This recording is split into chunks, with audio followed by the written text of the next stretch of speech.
When was the first, let me just go back because I'm not sure. When's the first time that you went to Hollywood?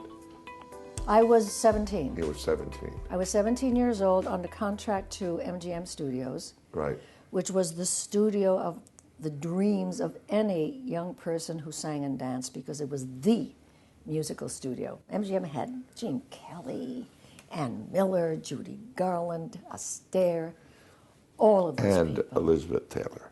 I made Elizabeth Taylor my role model because there weren't any. That's right. For young Hispanic people. There was no one, so I needed to find someone that I wanted to emulate, and it turned out to be Elizabeth Taylor. I thought you might have known her a bit, but I think well, she was known for that. Well, I met her briefly when I was at MGM, and in a very humiliating way.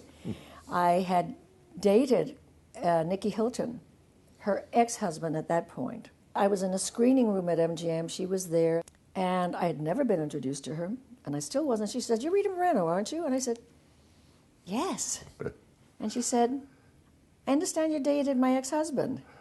And I went, "Oh, shit." And I said, "Yes." And she said, "Is it true he threw you into the pool?" And I was in absolute misery. Number one, it wasn't true. And it made me feel very foolish. What was your first film? Under contract was Toast of New Orleans. Toast of New Orleans. With a then very popular young tenor named Mario Lanza. Right. Who was big at the time. I've seen that. Of course, I know this one, right? Yeah. And then, to my absolute amazement, Gene Kelly asked for me to do a small role in Singin' in the Rain. He gave me the part of an American girl, Zelda Zander. I ended up with another contract at 20th Century Fox. Right. Based on not having anything to do with my talent, but a 1954 Life magazine cover. Then I did The King and I. Was that a good experience? I want to talk about, because you're wonderful in The King and I, and I've seen it and I love the musical. It was a wonderful experience. Good. And it was a film where I got to meet an absolute genius, the only genius I've ever known. And that's Jerome Robbins. He was a genius, but more than the genius, everyone says that.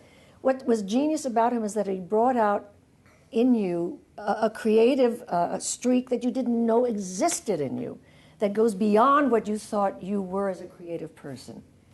Jerry was able to mine that. Just a fan question, because I've seen that film, and you know the scene in the drugstore where you're attacked and all. I thought that I'm interested how that happened, because to me, it had a kind of a spontaneity and a improvisational quality to it that you don't usually. Did you see that? Did you see that? I don't. There's something about that. I remember thinking that in the musical, because it's hard. You know, things can be a little too clean and too neat. In musical. There was something very real that had nothing to do with the musical comedy that could have been in. How interesting, because and the way you are with it. It is choreographed. I mean, it's a near rape scene, is what it really is. Yeah, it is. We called it the candy store scene. So it's choreographed, but it doesn't look so choreographed. No, Jerry had those kids so head up.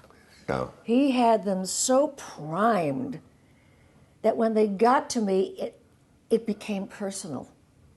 Right. And that's the scene where Rita, broke down, and we had to stop shooting.